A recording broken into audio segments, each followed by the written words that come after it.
फिर 8।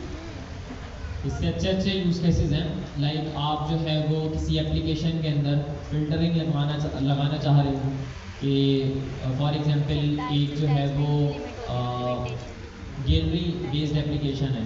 अब उसके अंदर पिक्चर्स को मैंने शो अप करवाना है based on the date it was taken, मतलब जिस तारीख को पिक्चर ली गई है उस हिसाब से असेंडिंग ऑर्डर के अंदर मैंने पिक्चर्स को शो अप करवाना है। ऐसे केसेस के अंदर जो है वो आप इसका इस्तेमाल कर सकते हो। अच्छा ये बताएं, स्कोप ऑफ वेरिएबल्स बताने की जरूरत है?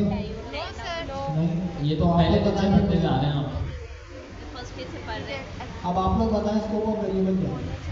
यानी हम किसी भी वैल्यू को से डिक्लेयर करते हैं, हमें पता चल जाता है कि ये वैल्यू इस वेरिएबल की है, या फिर इंडियन को एक्सेस कर सकें easily. Scope of variable, value तो हमें पता है, स्कोप की बात कर रहे हैं। एक्सेसिबिलिटी, ठीक है सर, मतलब जैसे हम लोग ऊपर भी हिंट देता हूँ, ग्लोबल और लोकल।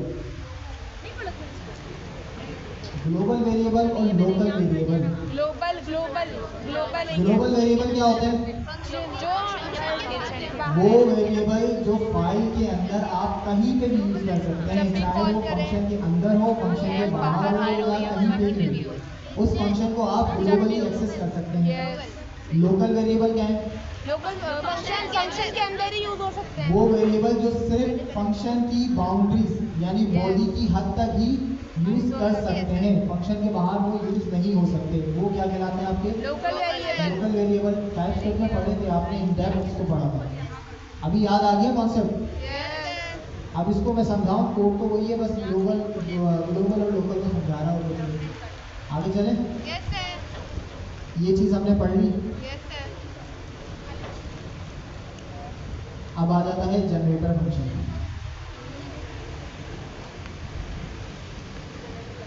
अच्छा ब्रेक चाहिए? 5 मिनट का ब्रेक है and then we will start our class. अभी टाइम हो रहा है 3:28, 3:35 पे हम रिज्यूम करेंगे class. You can go to restaurant, you can eat whatever you have, you can drink whatever you have। कितने स्टूडेंट्स हैं, मतलब I am talking to every single one, मैं हर बंदे की यहाँ पर बात कर रहा हूँ जिसने सर ज़िया वाली वो 4 असाइनमेंट मुकम्मल कर सबमिट भी करवाई हुई हैं। ठीक है, माशाल्लाह 50% क्लास ने असाइनमेंट मुकम्मल कर सबमिट भी कराई हुई है। और ऐसे कौन है जिन्होंने अब तक ना की है ना सबमिट करवाई है? एक की जी, ये भी रफली 50% है। अच्छा देखिए, अब ऐसे स्टूडेंट्स जिन्होंने सर ज़िया वाली असाइनमेंट को मुकम्मल नहीं किया, वो नेक्स्ट क्लास तक इसको किसी भी हालत में मुकम्मल कर लें और सबमिट करवा दें ऑन टाइम। जितना जल्दी करवाएंगे उतना ज़्यादा आपके लिए बेहतर रहेगा। फिर इंशाल्लाह अगली क्लास के अंदर हम कलेक्टिवली सारे स्टूडेंट्स की असाइनमें को चेक करेंगे। ठीक है, मतलब हमारे जो लीड स्टूडेंट्स थे और कुछ लीड स्टूडेंट मैं भी अनाउंस करूँगा, और मैं जो अनाउंस करूँगा लीड स्टूडेंट्स ये वो होंगे जिन्होंने मेरी असाइनमेंट्स को मुकम्मल किया था। तो मेरी असाइनमेंट क्या है, वो वही है रफली जो सर ज़िया वाली है, मतलब मिलती जुलती हैं। स्टेप्स को आपने मुकम्मल करना चाहिए, चैप्टर 1, चैप्टर 2, 3, 4, 5, 6, 7, 8, ये वो असाइनमेंट्स हैं जो मैंने दी थी आपको। तो if you want to become a student leader, अगर आप जो है वो स्टूडेंट लीडर, असिस्टेंट या राइजिंग स्टार बनना चाहते हैं, या स्पेसिफिकली आप एक टॉपर बनना चाहते हैं इस क्लास में, you have to complete my assignment in any case. ठीक है, उसको आपने सबमिट करवाना है एंड देन इंशाल्लाह in the next class I will see that part, और फिर मैं उसमें से टॉप स्टूडेंट्स को सिलेक्ट करूँगा। ठीक है, उसके बाद वो स्टूडेंट्स जो है वो सारी क्लास की असाइनमेंट्स को करेंगे चेक। ये वाली असाइनमेंट कौन सी है? ये वाली असाइनमेंट है सर ज़िया ने जो दी थी। सर ज़िया वाली असाइनमेंट 4 असाइनमेंट्स हैं। अगर आपको इसके बारे में इल्म नहीं है तो अपने किसी दोस्त से रुजू करें, यकीनन आपके दोस्तों ने जो आपके इर्द गिर्द बैठे हुए हैं उन्होंने इस टास्क को ज़रूर मुकम्मल किया होगा। So please look at that, और इसे जो है वो जल्द से जल्द कंप्लीट करें। It would be very helpful for you.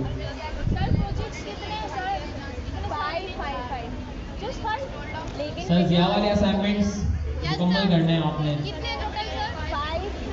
Sir Zia वाले असाइनमेंट सबसे पहले मुकम्मल कीजिएगा, उसके बाद फिर मेरे वाले। ठीक है। तो सरजिया वाले असाइनमेंट्स को मुकम्मल कर जल्द अज जल्द सबमिट करवा दें जिन्होंने नहीं करवाया, और जिन्होंने करवा दिए हैं सरजिया वाले असाइनमेंट वो मेरे असाइनमेंट मुकम्मल कर लें। तो दोनों के डिफरेंट बेनिफिट्स हैं जो आपको इंशाल्लाह मिलेंगे। वही जस्ट इन सिंपल वर्ड्स, अगर आप सरजिया वाले असाइनमेंट करते हैं और सबमिट कर दिया तो आप एग्जाम क्लियर करेंगे, आप आगे इस कोर्स को प्रोसीड करेंगे, ठीक है। और अगर सरजिया वाले आपने असाइनमेंट करके सबमिट कर दिए और अशारी वाले नहीं किए तो आप स्टूडेंट लीडर नहीं बनेंगे। टीचर को भी तो मिला है। वाले असाइनमेंट करके अशारी वाले असाइनमेंट कर लिए, लेकिन अभी 4 करने क्योंकि 4 वाला 4 पढ़ अभी डेडलाइन सही। 5 अब क्लास का हम करते हैं कंटिन्यू। सर ने भी कहा शोर शराबा थोड़ा सा कम कर लें, it would be very helpful. का प्रोजेक्ट है। ऐसी गर्मी बहुत हो रही है, ऐसे ही है ना, हो रही है ना गर्मी। Yes sir. आपको अभी छोड़ा जाए तो अभी आप क्लास को लीव कर देंगे, बन गए $1 मिलियन। चलें स्टार्ट करते हैं।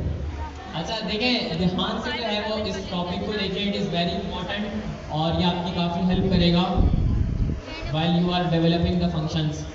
और फंक्शन ही होते हैं रफली 50% तो मैं देखता हूँ फंक्शन, डिक्शनरी, लूप और लिस्ट और वेरिएबल, बस यही होता है, ज़्यादा नहीं होता। जी हमदा भाई। अच्छा, अब ये टॉपिक बहुत ही इम्पोर्टेंट टॉपिक है क्योंकि ये जनरेटर फंक्शन ना तो आपको में था, अच्छा मैं ना आपने इससे पहले कभी देखा होगा। जब आप ओपन ये भी करेंगे ना फर्स्ट टाइम ये माइंडसेट ग्रोथ है तो बहुत पुराना, लेकिन माइंड भी के कुछ बाद लोगों ने देखा होगा या आता भी हो, ये अब आप लोग देख रहे हैं या समझ रहे हैं। अब ये जनरेटर फंक्शन ये क्या चीज़, देखिए ये सबसे पहले in simple words memory efficient होता है। सही, क्या होता है, मेमोरी एफिशिएंट होता है। अब ये चलता कैसे, एक बार ये डिस्क्रिप्शन लिखी के सारे पढ़ें जल्दी जल्दी से।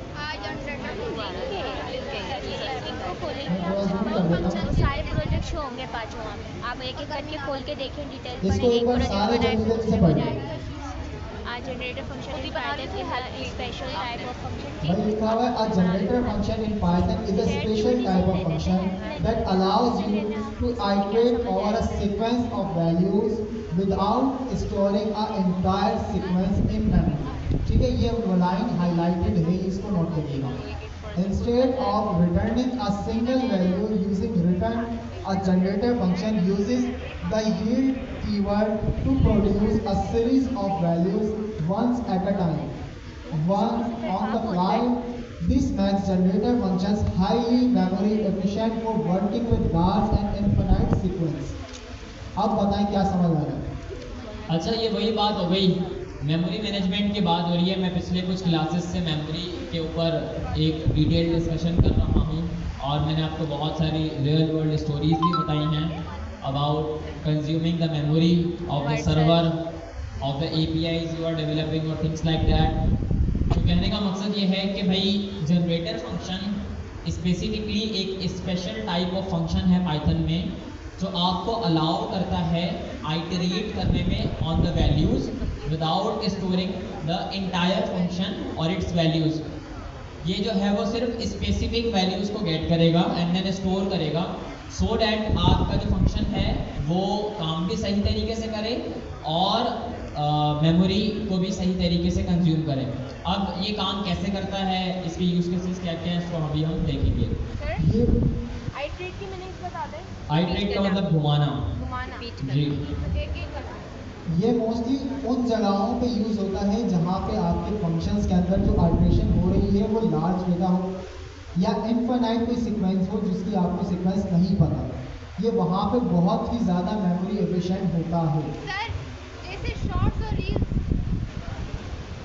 इसमें कॉन्सेप्ट किया जा सकता है। रील्स जो चलती हैं इंस्टाग्राम पे, शॉर्ट्स चलते हैं, उसमें कॉन्सेप्ट किया जा सकता है। जी लिया जा सकता है बिल्कुल। जैसे इन शॉर्ट आप ये समझें कि YouTube की एक फुल वीडियो है और YouTube की ही एक रील है या शॉर्ट है, तो in some sort of way make sense, but detail में इसको समझेंगे तो फिर शायद आपको मजीद बेहतर अंदाज से समझना आ जाएगा। डेफिनेशन समझ आ गई।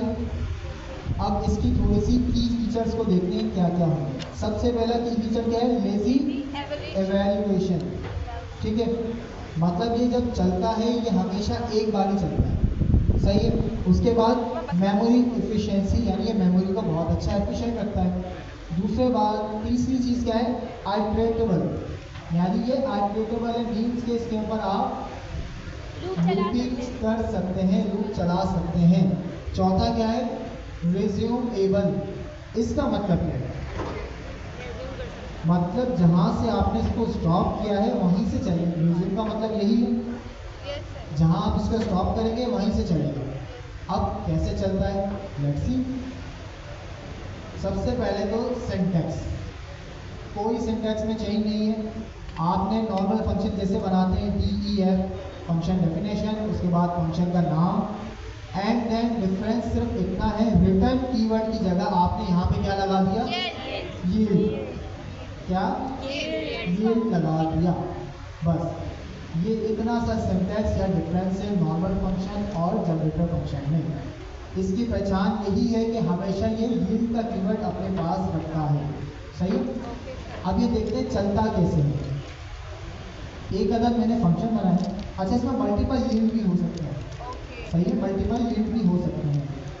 अब एक अदद देखें, मैं फंक्शन मैंने बनाया, नाम मैंने दे दिया सिंपल जनरेटर, कोई आर्ग्यूमेंट कोई पैरामीटर इसमें नहीं जाएगा। सिंपल मैंने यील्ड किया 1, यील्ड 2, यील्ड 3, सही है। ये तीन चीज़ें चल रही। अब देखिए होगा क्या, इस चीज़ को मैं उठाता हूँ, इसको रन करने का तरीका थोड़ा सा डिफरेंट है। इसको मैं यहाँ ले आया, अब देखिए मैं क्या कर रहा हूँ, इसको कॉल कर रहा हूँ, ऐसे ही है। सिंपल जनरेटर को कॉल कर रहा हूँ, यही काम हो रहा है। इसको रन करूँगा क्या होगा, 1 2 3 आएगा, 1 2 3 आएगा, लेट्स सी, नहीं आएगा। क्यों? अब क्योंकि ये है एक अलग जनरेटर फंक्शन। क्या है, जनरेटर फंक्शन। ये हमेशा किसी आइट्रेटेबल के थ्रू चलता है। या तो आप इसको किसी लूप के साथ चलाएंगे, या तो आप इसको किसी लूप के साथ चलाएंगे, या फिर एक फंक्शन हमारे पास आता है बिल्ट इन नेक्स्ट का, NEXT, नेक्स्ट का फंक्शन। इन दो तरीकों से जनरेटर फंक्शन हमेशा चलता है, सही। अब इसका काम क्या है मैं बता दूँ। अब पहले हम इसको चला के देख लेते हैं। मैं कहता हूँ प्रिंट नेक्स्ट का फंक्शन कॉल कर रहा हूँ, और नेक्स्ट के अंदर जैन को मैंने डाल दिया। इसका रिजल्ट यानी इसका यील्ड जैन के पास आ रहा है ना। अब बताएं क्या आएगा, 1 2 3 वाले कितने हैं, और जो बाकी है उनका क्या रिजल्ट है, 1 वाला को, और 2 वाला, 3 वाला। अच्छा 1 वाला सिर्फ एक ही बंदा है, लेट्स सी क्या आता है। हमारे पास आया 1, सही है। यानी अभी जैसे इसकी डेफिनेशन में हमने देखा था, कहाँ गई, ये without storing the entire sequence in memory. ये मेमोरी के अंदर पूरी सीक्वेंस को स्टोर नहीं करता, बट एक सिंगल वैल्यू को हमेशा रखता है अपने पास। अब क्योंकि ये रिज्यूमेबल है, ठीक है, अब क्योंकि ये रिज्यूमेबल है तो इट्स मीन के ये क्या है, मैंने इसको जहाँ छोड़ा है यहीं से इसको मैं कंटिन्यू कर सकता हूँ। ये हमेशा अपनी जो लास्ट इसकी वैल्यू होती है इसको क्या करता है, याद रखता है, हमेशा अपनी मेमोरी में स्टोर करता है जो भी इसकी लास्ट वैल्यू होगी। ये वाली बात याद रखिएगा, हमेशा जो भी इसका लास्ट रिजल्ट होगा वो इसके पास मेमोरी में स्टोर होगा। अब आया मैं इसको यहाँ कॉल करूँ या दोबारा किसी और सेल के अंदर मैं कॉल करूँ तो ये हमेशा अब ये मुझे क्या रिटर्न देगा, यानी क्या इसका रिजल्ट आएगा, अब क्या आएगा रिजल्ट, 2 आएगा, 2, क्योंकि अब ये रिज्यूम होगा। 1 इसको याद है, ये चल गया 1 तक। अब जब मैं इसको दोबारा चलाऊंगा तो ये आएगा 2। इसको जब मैं दोबारा चलाऊंगा तो अब क्या आएगा, 3। अब बताएं क्या आएगा, 3 पर इसको याद है, 2 भी याद है तो 3 आएगा, 2 आएगा सर। एक चीज 2 और 3 वाले कितने हैं, 2 और 3 वाले कितने हैं, 3 और एक अदद पैरेंट वाले कितने हैं, और बीच वाले कितने हैं? ठीक है, रन करते हैं, लेट्स सी क्या आता है। 3 और एक अदर एरर। क्यों? क्योंकि मैंने जब इसको पहले रन किया था तो इसका रिटर्न क्या आया था? 2। इसने अपनी प्रीवियस मेमोरी बना के रखी, इसको पता है मैं 2 तक चल गया। अब जब मैं आगे चलूंगा, अब ये आगे देख रहे हैं दोबारा कॉल हो रहा है, यहाँ से तो इसने मुझे 3 दे दिया।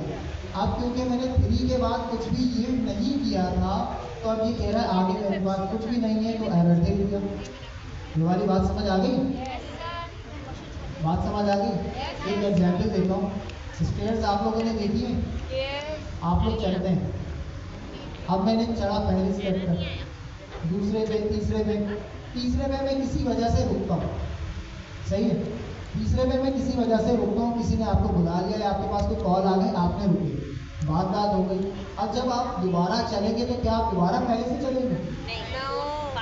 आप अब 4 से चलेंगे ना, सही? यानी अब आपको अपनी मेमोरी याद थी कि मैं कहाँ पे स्टॉप हुआ था, वहीं से आगे आपने रिज्यूम किया, ना कि आपने दोबारा चले, ऐसा ही है।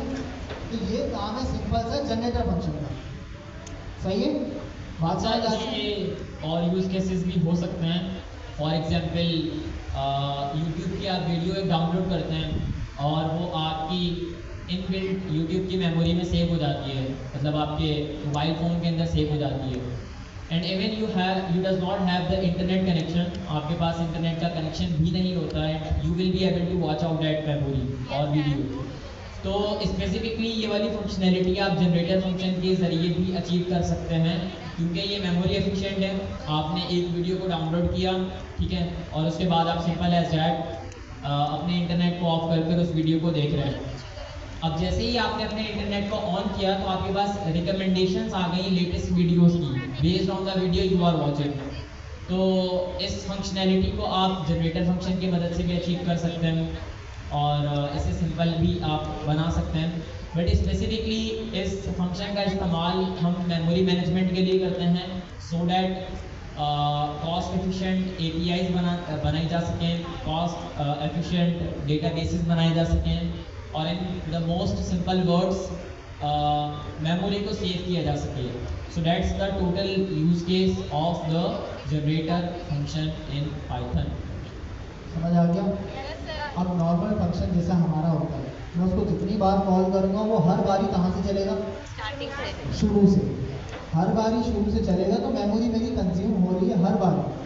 बट अगर मैं जनरेटर फंक्शन यूज़ कर रहा हूँ, मैं चाह रहा हूँ कि जहाँ मैंने छोड़ा है वहीं से चले, तो मैं उसको कहाँ क्या बना सकता हूँ? जनरेटर फंक्शन बना सकता हूँ, ये का कीवर्ड लगा दूँगा कि भाई जहाँ छोड़ा है वहीं से चलो, अपनी लास्ट मेमोरी को याद रखो, उससे पहले वाली मेमोरी को भूल जाओ, सही है? मेमोरी एफिशिएंट हो गई, मेमोरी बच गई मेरी। अब ये देखिए, एक तो तरीका था इसका चलाने का, कौन से फंक्शन के थ्रू? नेक्स्ट के फंक्शन के थ्रू। दूसरा तरीका है इसको चलाने का, आप इसके ऊपर फोर लूप या वाइल लूप लगा लो, सही है? अब क्योंकि एक एक करके वैल्यूज आएंगी हर बारी चलने के ऊपर, तो मैंने जैन को हर बारी कॉल किया और इसको रन कर दिया। लेट्स सी, आ गया मेरे पास 1 2 3, सही है? इसकी टाइप भी देखें आप इधर, क्लास स्पेसिफिकली है इंटीजर शॉर्ट करवा रहा है।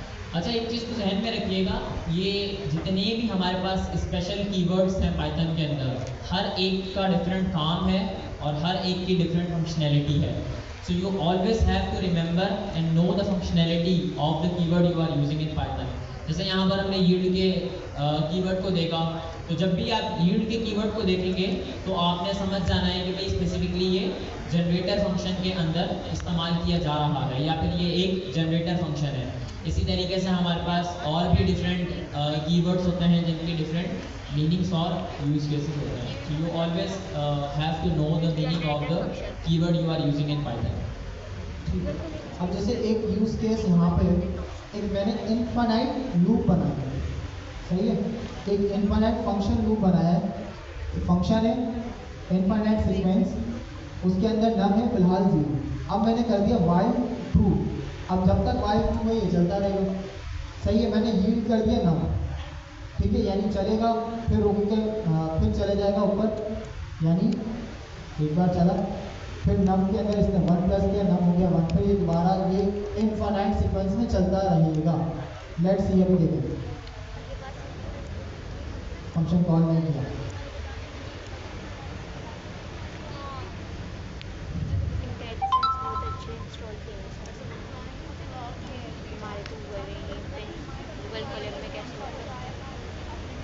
जिसमें आप लूप चला रहे हैं।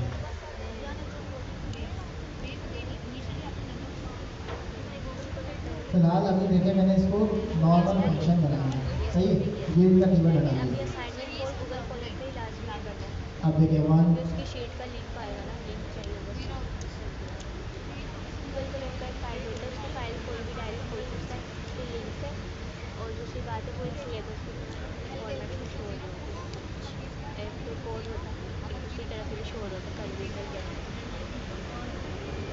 आइडेंटिफिकेशन पाइथन में बहुत इंपॉर्टेंट है भाई। आइडेंटिफिकेशन से एरर्स भी बहुत ज़्यादा आ रहे होते हैं, बट इसके बेनिफिट भी बहुत ज़्यादा हैं। तो you always have to take care कि भाई आपके कोड के अंदर आपने करेक्ट स्पेसिंग दी है या नहीं। अगर स्पेसिंग सही नहीं दी होगी then you will get the errors, अगर स्पेसिंग सही दी होगी देन आपका कोड बेस सही चलेगा। तो अक्सर औकात कोई स्पेसिफिक एरर नहीं होता आपके कोड बेस में, बट आइडेंटिफिकेशन का इशू होता है, मतलब आपने अपने कोड को सही तरीके से स्पेस आउट नहीं किया होता या आइडेंट नहीं किया होता, तो आपको ये इश्यूज आ जाते हैं। अच्छा, अभी ये फिलहाल मैंने इनफाइनाइट लूप बना दिया, फंक्शन हटा दिया। अभी क्या चलेगा, इनफाइनाइट सीक्वेंस में चलता रहेगा। अब लेट्स सी,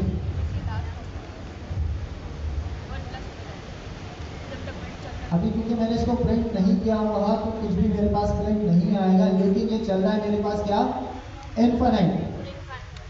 बट यही चीज़ के लिए तो जनरेटर फंक्शन यूज़ होता है कि इनफाइनाइट आपकी जो भी सीक्वेंस है वहाँ पे आप जनरेटर फंक्शन को यूज़ कर सकते हैं।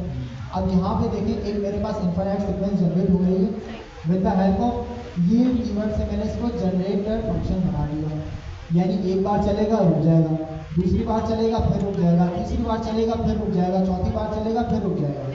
सही है, जितनी बार कॉल करूँगा उतनी बार चल के रुक जाएगा। अपनी मेमोरी याद रखिएगा, लास्ट इसने रिटर्न क्या किया। उसके बाद मैंने इसको जैन के अंदर कॉल किया और जैन के अंदर मैंने क्या कर दिया, एक फोर लूप रन किया कि फोर अंडरस्कोर इन रेंज का फंक्शन मैंने यूज़ करते हुए 5 की रेंज ले ली। यानी अब ये जब लूप चलेगा सिर्फ 5 तक, उसके बाद स्टॉप हो जाएगा, एरर स्टॉप हो जाएगा, एरर नहीं आएगा। एंड देन मैंने प्रिंट कर दिया नेक्स्ट का फंक्शन यूज़ करते हुए इसको जैन को। सही है, अब क्योंकि मेरे पास यहाँ पे तो सीक्वेंस इनफाइनाइट ही आ रही है, चाहे मैं 1 करूँ, 1000 करूँ, 100,000 करूँ, 100 मिलियन करूँ, सीक्वेंस मेरी इनफाइनाइट जनरेट हो रही है।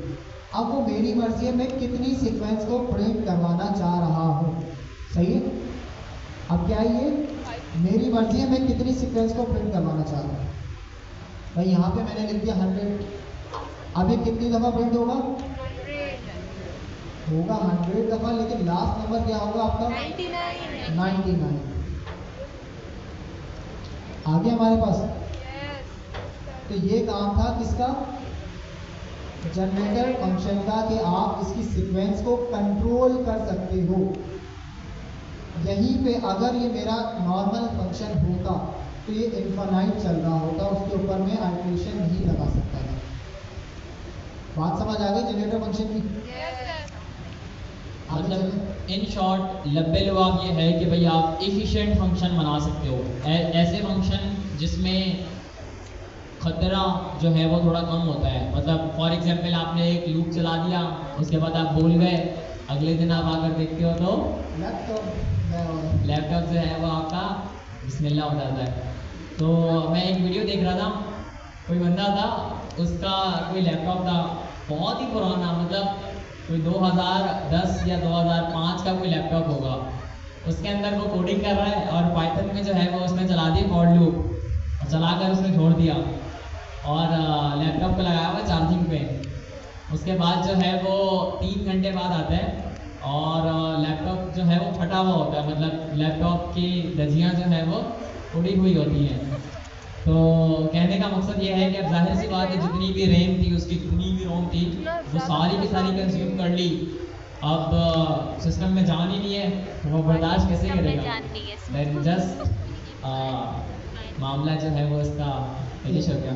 इन सिंपल वर्ड, अगर आपको आपकी कैपेसिटी से ज़्यादा खाना खिलाया जाए और ज़बरदस्ती खिलाते ही रहें तो आपका क्या हाल होगा? तबीयत खराब हो जाएगी। बिल्कुल ख़राब हो जाएगा। आप तकरीबन एंड पे आ जाएंगे अपने, फिर डॉक्टर के भागेंगे। तो बस वही काम है, लोग को चलाते हुए ख्याल रखें कि आपके पास इसमें कितनी जगह है, उसके हिसाब से इसको चलाएं।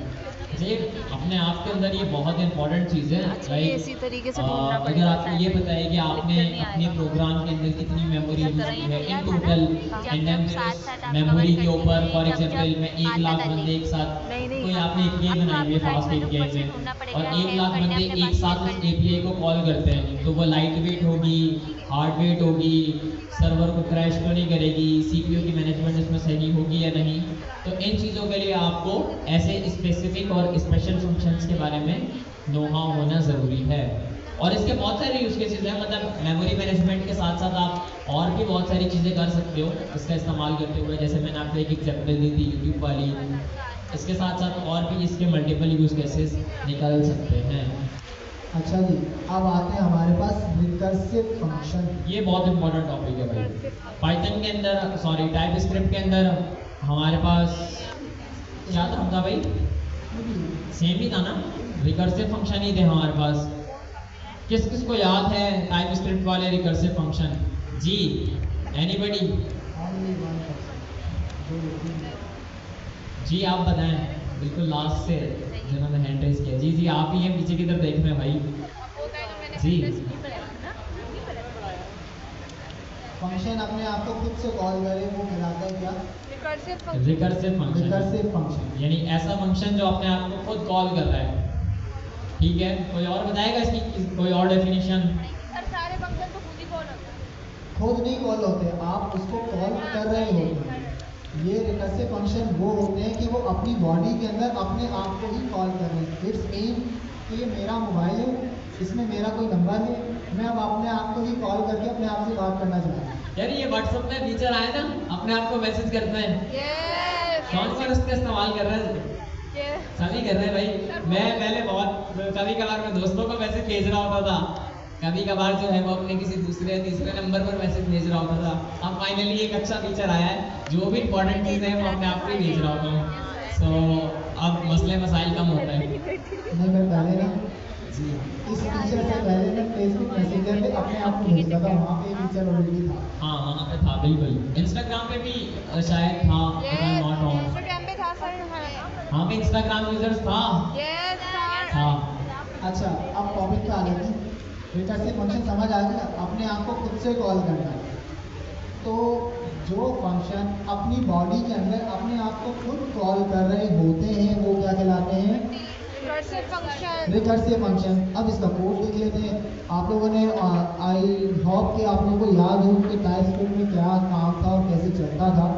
सबसे बेस्ट एग्जांपल इसकी है फैक्टोरियल की। सही है? फैक्टोरियल क्या होता है? जी भाई जी बताएं। मैथ्स की टर्म होती है, इसमें ये नंबर जैसे 2 फैक्टोरियल है तो 2 मल्टीप्लाई बाय 1, 5 फैक्टोरियल है तो 1 multiply by 2 multiply by 3 multiply by 4 multiply by 5। बिल्कुल। जो भी है हमारी क्लास में माशाल्लाह से मैथमेटिक्स के बहुत सारे चीते बैठे हुए हैं, खुशी होती है मुझे देखकर। तो अच्छी बात है, बहुत अच्छी बात है। जी सही बताया आपने, इनके लिए एक मरतबा जोरदार क्लैपिंग हो जाए। I am maths teacher. एक बंदे का भी मैंने देखा क्लैपिंग से उठाया वो। She is a maths teacher. अच्छा भाई, रिकर्सिव समझ आ गया? फैक्टोरियल में क्या होता है कि आपने लेट सपोज उसको कोई नंबर दे दिया, मैंने यहाँ पे दे दिया 5। अब वो क्या करेगा? 5 - 1 4, उससे मल्टीप्लाई कराएगा। यानी 5 multiply 4 multiply 3 multiply 2 multiply 1 multiply and then जब तक 0 नहीं होगा वो मल्टीप्लाई होता रहेगा, एक एक माइनस करते हुए। ये काम होता है फैक्टोरियल का। सही है? लीस्ट कॉमन फैक्टर आप लोगों को याद है? लीस्ट कॉमन मल्टीपल्स, ये वहाँ पे यूज होता है। सही है? LCM। अब आ जाते हैं अपने कोड के ऊपर। सबसे पहले एक फंक्शन मैंने बनाया फैक्टोरियल के नाम का, जो एक पैरामीटर लेगा n। इसके बाद एक मैंने कंडीशन लगा दी, इफ n 0, यानी अगर n बराबर होता है 0 के, तो आप क्या रिटर्न कर देना 1। अदरवाइज आपने क्या करना है, ये जो n आपके पास आया है इसको मल्टीप्लाई करवाना है किससे, अगेन इसी फंक्शन को मैं कॉल कर रहा हूँ, फैक्टोरियल को कॉल किया और उसके अंदर मैंने पास कर दिया n-1, यानी अभी जो भी ये n है ये इसके अंदर मैंने पास किया और उसमें से माइनस कर दिया 1। लेट सपोज मैंने यहाँ पे n दिया 5, सही है। अब ये 5 यहाँ पे आया, इसने पहले कंडीशन चेक करी, क्या 5 0 के इक्वल है, नहीं, तो ये एल्स के ऊपर आ गया। n हमारा हो गया यहाँ पे 5 मल्टीप्लाई बाय, अब अगेन फंक्शन कॉल हो गया, फंक्शन के अंदर यही n मैंने दिया, सही है। n-1 क्या हो गया हमारे पास 4, तो मैं यहाँ पे कमेंट लिखता रहता हूँ, इस तरह से बनेगा 5 मल्टीप्लाई 4, सही है। अभी अच्छा मुझे कर देता हूँ, अभी इस फंक्शन की एग्जीक्यूशन खत्म नहीं हुई है, अभी ये फंक्शन यहाँ पे दोबारा कॉल हो गया, अभी दोबारा कॉल हो गया तो ये दोबारा ऊपर चले गए, किसको लेके 4 को लेके। अब यहाँ पे 4 n हमारा क्या हो गया 4, इसने फिर कंडीशन चेक करी, कंडीशन ट्रू नहीं हुई तो ये वापस एल्स पे आ गया। अब राइट नाउ हमारा n क्या है 4 यहाँ पे आ गया। अब दोबारा हमने फंक्शन कॉल किया 4 - 1 3, अब ये 3 यहाँ पे ऊपर चला गया, इसने फिर कंडीशन को चेक किया, कंडीशन फॉल्स हुई, ये वापस नीचे आया। अब n हमारा क्या था, तो इसने मल्टीप्लाई 3 लिखा, अब इसने दोबारा फंक्शन को कॉल किया। अब ये ऐसे ही चलता रहेगा, मल्टीप्लाई 2 मल्टीप्लाई 1, और जैसे ही ये 0 हो जाएगा इसके बाद, तो इसने क्या कर दिया रिटर्न 1, तो रिटर्न 1 जैसे ही कर दिया, यहाँ पे क्या हो गया फंक्शन स्टॉप हो गया। बात समझ आ गई यहाँ पे? अच्छा भाई, एक चीज़ ध्यान में मतलब जहन में रखिएगा कि recursive function itself is quite amazing, मतलब इसके आप जो है वो जस्ट यूज केसेस सोचें, अपनी आइज बंद करें और उसके बाद जो है वो सोचें आपने कोई स्पेसिफिक एडिशन वाला नंबर फंक्शन बनाया है, ठीक है। अब वो फंक्शन आप स्पेसिफिकली 3 से 4 जगहों पर यूज़ कर रहे हो, ठीक है। वहाँ पर आप हर एक फंक्शन को एक और मरतबा कॉल करें, मतलब जैसे ही एक स्पेसिफिक फंक्शन को कॉल किया जा रहा है वो अपने आप को कॉल कर रहा है और कंडीशनली जो है वो वैल्यूज़ को चेक कर रहा है। और मैंने जो है वो कंडीशन ये लगाई है कि भाई जब तक वैल्यूज़ जो है वो 100 तक इक्वल नहीं हो जाती तब तक जो है वो एडिशन करते रहो। फाइनली जैसे ही वैल्यू जो है वो 100 पर पहुंची तो क्या हुआ, मेरा रिकर्सिव फंक्शन स्टॉप हो गया और इसने जो है वो 100 वाली वैल्यू मेरे डेटाबेस में सेव कर दी, मेरी फाइल में सेव कर दी, या फिर मुझे कंसोल के ऊपर दिखा दी। तो मतलब ऐसे बहुत सारे यूज केसेस हैं जिन्हें आप निकाल सकते हो यूजिंग द रिकर्सिव फंक्शन। अब चले इसका रिजल्ट बताएं। 5 multiply 4 20 multiply 3 60 multiply 2 120 multiply 1 120 is the answer of factorial of 5। Yes, ठीक है, आंसर समझ आ गया। अब ये फिबोनाची सीक्वेंस जो है ये एक तरह की सीक्वेंस है जिसको हम, अब मतलब क्या होता है इसका मैं सिंपल हम वर्ड समझाऊँ। लेट सपोज अभी मेरे पास है 0, ये क्या करेगा, एक 1 इसमें प्लस करेगा, ठीक है, 0 + 1। फिर ये तीसरा नंबर कैसे लेगा, इन दोनों का एडिशन, 0 + 1 क्या हो जाएगा हमारा 1। अब चौथा नंबर क्या होगा, 1 + 1 2। पांचवा नंबर क्या होगा, 2 + 1। इसके बाद क्या आएगा, 3 + 2 5। फिर इस तरह 100 और ये अपनी लेटेस्ट वैल्यू और प्रीवियस वैल्यू को मर्ज कर यानी एडिशन करते हुए अपनी नेक्स्ट वैल्यू क्या होगी उसको डिसाइड करेगा, ठीक है। ये होती है आपकी क्या, फिबोनाची सीक्वेंस। अब बस यही काम हमने इसको बना लिया रिकर्सिव फंक्शन को यूज करते हुए। सर जी, ये प्रोनाउंसिएशन फिबोनाची और फिबोनाची क्या है correct? I think so Fibonacci, let's see क्या है। फिबोनाची होगी। ये पेटल्स की होती है तरतीब जो होती है ना, फ्लावर्स के पेटल्स की तरतीब इस तरीके की होती है। जी फिबोनाची पहले स्पीक करें मतलब नाची पढ़ा है,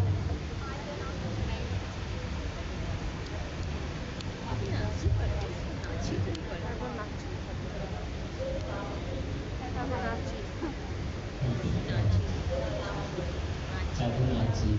फिबोनाची फिबोनाची सही है। How amazing the name is Fibonacci. अच्छा जी, तो by the way last class में जो मैंने आपको प्रोडक्ट हंट वाली और वाई कॉम्बिनेटर वाली असाइनमेंट दी थी वो मुकम्मल की है किसी ने? उसका मैं फॉर्म शेयर करना भूल गया था। मैं आज जो है वो अपनी गिटहब रिपॉजिटरी को अपडेट कर दूंगा, वहाँ जाकर सबमिट करवा दीजिएगा। जो लास्ट असाइनमेंट मैंने दी थी ना वाई कॉम्बिनेटर वाली, और दूसरी कौन सी थी? Product Hunt. प्रोडक्ट हंट को एक्सप्लोर किया आप लोगों ने? ठीक है। और वाई कॉम्बिनेटर को और वो सैम ऑल्टमैन वाली सीरीज को? अच्छा, जब टाइम मिले तो उसको भी एक्सप्लोर कर लीजिएगा लास्ट में।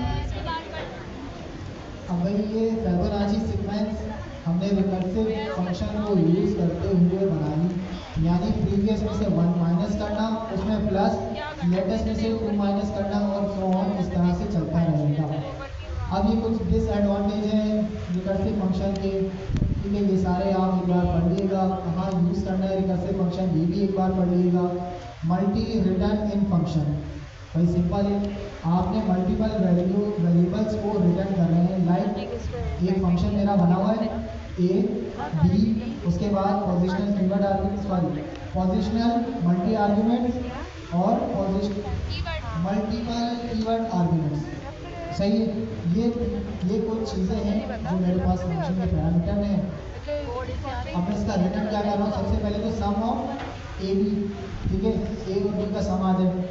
उसके बाद आर्ग्यूमेंट की लिस्ट, जो भी मेरे पास आर्ग्यूमेंट्स आ रहे हैं पोजिशनल, उसको एक अलग लिस्ट में कन्वर्ट करके वो लिस्ट आ गई।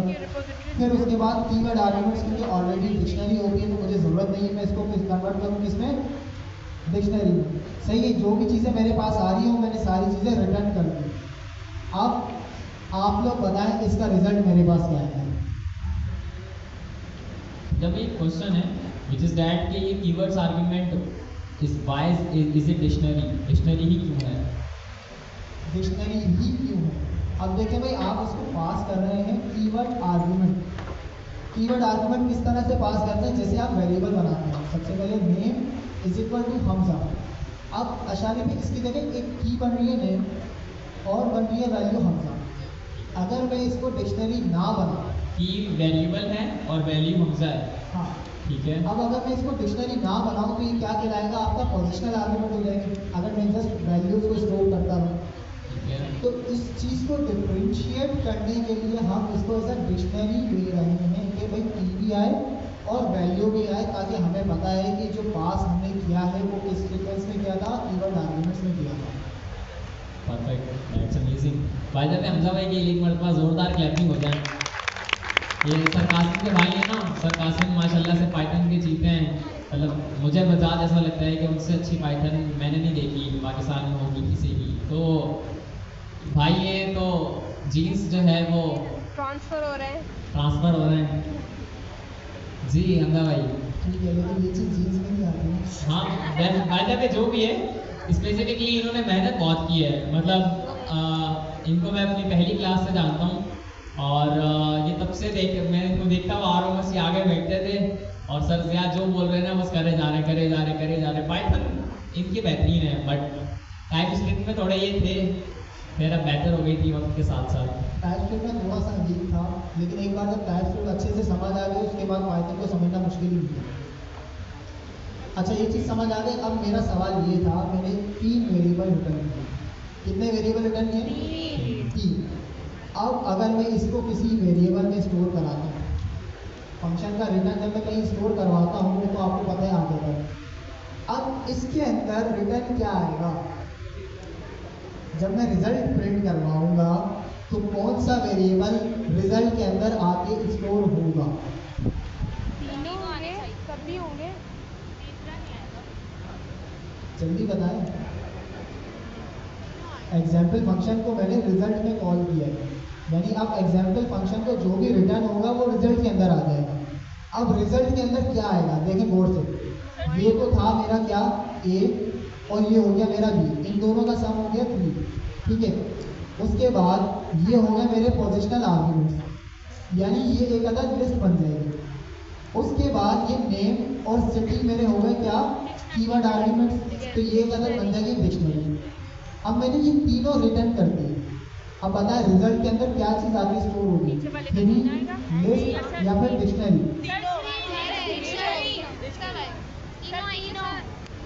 तीनों तीनों कौन बोल रहे हैं? एक चीज़ याद रखिएगा, किसी को पता भी नहीं होगा और वो हैंड रेस कर रहा होगा, कोई ना कोई तो ऐसा भी होगा यकीनन, है ना? ऐसा ही है ना, कोई ना कोई तो होगा इस क्लास में ऐसा जो हैंड तो रेस कर रहा है पर पता नहीं है कि हो क्या रहा है। अच्छी बात है, बट स्पेसिफिकली आप घर जाकर इसको एक्सप्लोर जरूर कीजिएगा, नहीं तो धूम मरने का मकाम है। एक चीज़ याद रखिएगा, ये जो प्रिंट का फंक्शन है ना, ये भी एक अदद रिटर्न फंक्शन है, सही है। अब इसके अंदर मैंने मल्टीपल क्या पास किए आर्ग्यूमेंट्स, तो ये मल्टीपल आर्ग्यूमेंट्स रिटर्न भी कर रहा है जो कि प्रिंट के अंदर आ रहे हैं, सही है। इसको जब मैं रन करूँगा तो सारे के सारे आर्ग्यूमेंट्स मेरे पास आ जाएंगे, आ गए। तो इट्स मीन के मैं जो जितनी चीज़ें रिटर्न करूँगा वो सारी की सारी चीज़ें रिटर्न होंगी। अगर मैंने 3 वेरिएबल रिटर्न किए हैं तो वो तीनों वेरिएबल आएंगे मेरे पास कहाँ पे, रिजल्ट के अंदर। इस सेल को रन कर लेते हैं, एरर क्यों आ गया?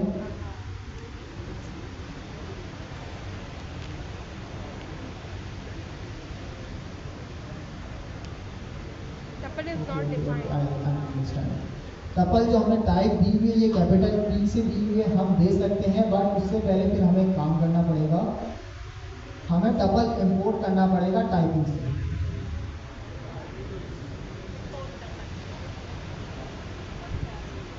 हाँ, शॉर्ट में हम लगा सकते हैं, स्मॉल टी के साथ आप टपल लिख सकते हैं, बट क्योंकि यहाँ अगर कैपिटल लिखा हुआ है तो आपको पता होना चाहिए कि हम टाइपिंग से सारी क्लासेस को इंपोर्ट करके ला सकते हैं। अब क्योंकि ये अगर क्लास है तो क्लास हमेशा स्टार्ट होती है कैपिटल वर्ड से, तो हमने इसलिए टपल को इंपोर्ट कर लिया। अब ये सेल हमारा अब क्या कह रहा है, list is not defined, okay, list को भी हमें इंपोर्ट करना होगा।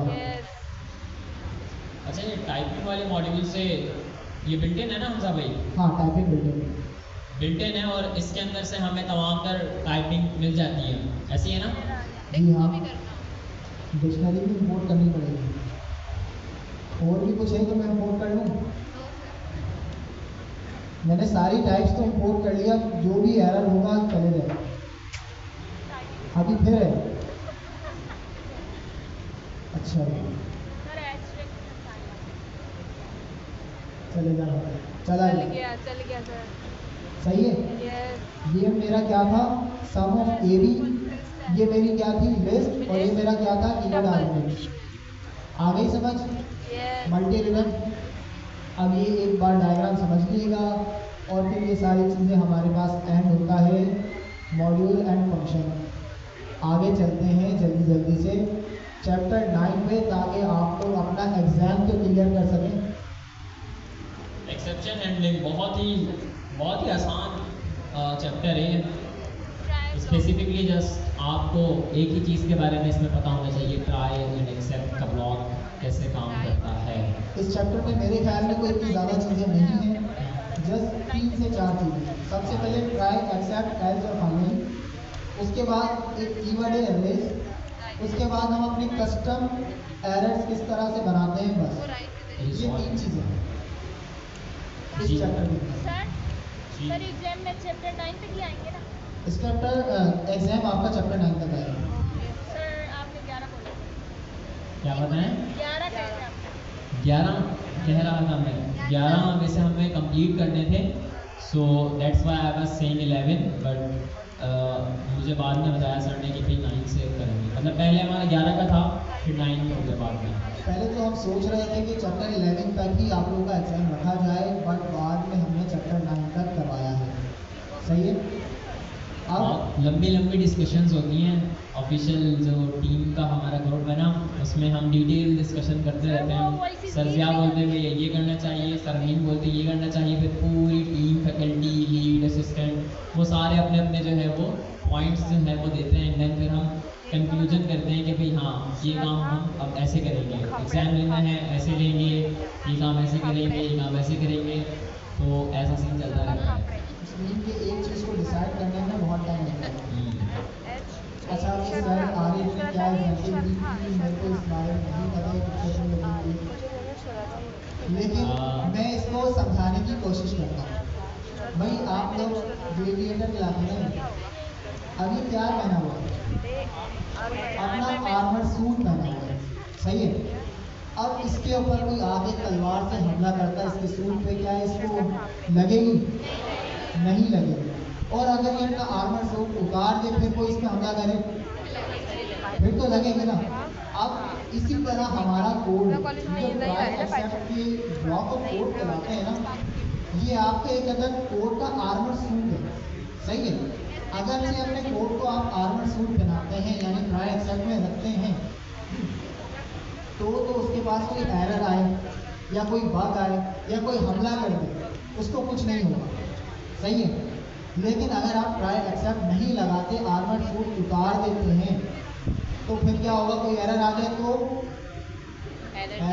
तो क्या होगा, पूरा सॉफ्टवेयर या आपका पूरी वेबसाइट क्रैश हो जाएगी, सही है। और हम नहीं चाहते कि हमारा साथ ये काम हो। अच्छा मुझे लग रहा है इसको देखकर कि भाई अगर आर्मर सूट ये पहना हुआ है तो इसका मतलब ये है कि भाई ट्राई का ब्लॉक जो है वो सक्सेसफुली काम करेगा। मतलब अगर कोई बंदा हमला करता है तो हमले से हिफाजत हो जाएगी। इन केस अगर ये सूट नहीं पहना हुआ तो एक्सेप्ट का ब्लॉक चलेगा और स्पेसिफिकली जो भी हमला हुआ है वो उस ब्लॉक ऑफ कोड के अंदर कैच कर लिया जाएगा। और अगर ये ज़ख्मी हो जाता है तो फिर ट्राई का ब्लॉक जो है वो क्या करेगा, एरर को कैच करेगा और एक्सेप्ट जो है वो एरर को रेज करेगा, समथिंग लाइक सो। अब ये सर आरिफ ने पता नहीं कैसी एग्जाम्पल दी होगी, यही सोच के बनाई थी मैंने, एक दफ़ा इसको पढ़ने के ट्राई करी थी, मुझे तो यही समझ आया। अच्छा इन्होंने पढ़ी हुई थी तभी ये बता रहे हैं ऐसे करके। भाई पढ़ के समझाइए, वरना मैं कैसे समझाता हूँ तस्वीर का क्या मतलब है। ये तस्वीर लास्ट टाइम मैंने देखी थी तब नहीं थी, ये अभी शायद रिसेंटली अपडेट किया होगा। बहरहाल आपको समझ आ गया ना तस्वीर का मतलब। अब मैंने पढ़ के समझाई या खुद से समझाई। आगे चलते हैं अब अपने कोड के ऊपर। देखें ये डायग्राम पूरी समझो। ये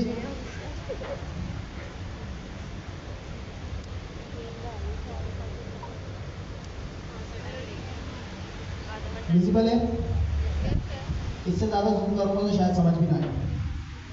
अब देखिए ये वाले जितने भी एक्सेप्शन के नीचे जितने भी लिखे हुए ये सारे आपके एरर्स हैं। क्या है?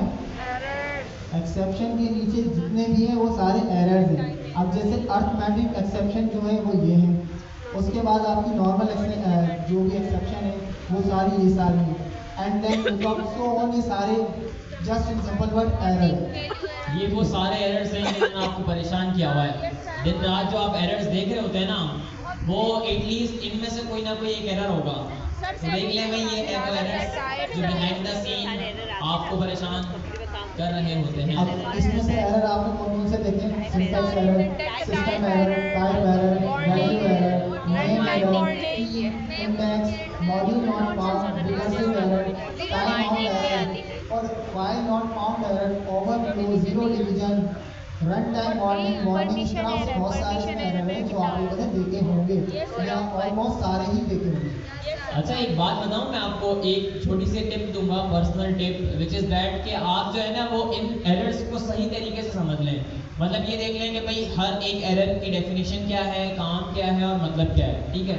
अब इसका बेनिफिट आपको क्या होगा, जब आप डिबगिंग कर रहे होंगे ना तब आपको बहुत आसानी होगी, आपको समझ में आ जाएगा कि भाई हाँ ये कोई एट्रीब्यूट का एरर है, ये कोई सिंटैक्स एरर है, कोई फाइल एरर है या मॉड्यूल का कोई स्पेसिफिक एरर है, वो आप एरर की कोड को देखकर ही समझ जाएंगे, तो अपनी डिबगिंग स्किल्स को इम्प्रूव करेंगे, वो ज़्यादा आपके लिए बेनिफिशियल रहेगा।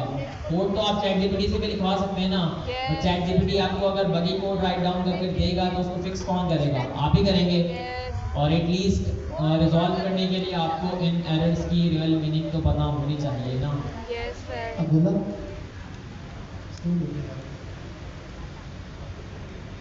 अच्छा, हम लोग यहाँ से साइन आउट हो गए। सॉरी, स्क्रीन शेयर हो रही है?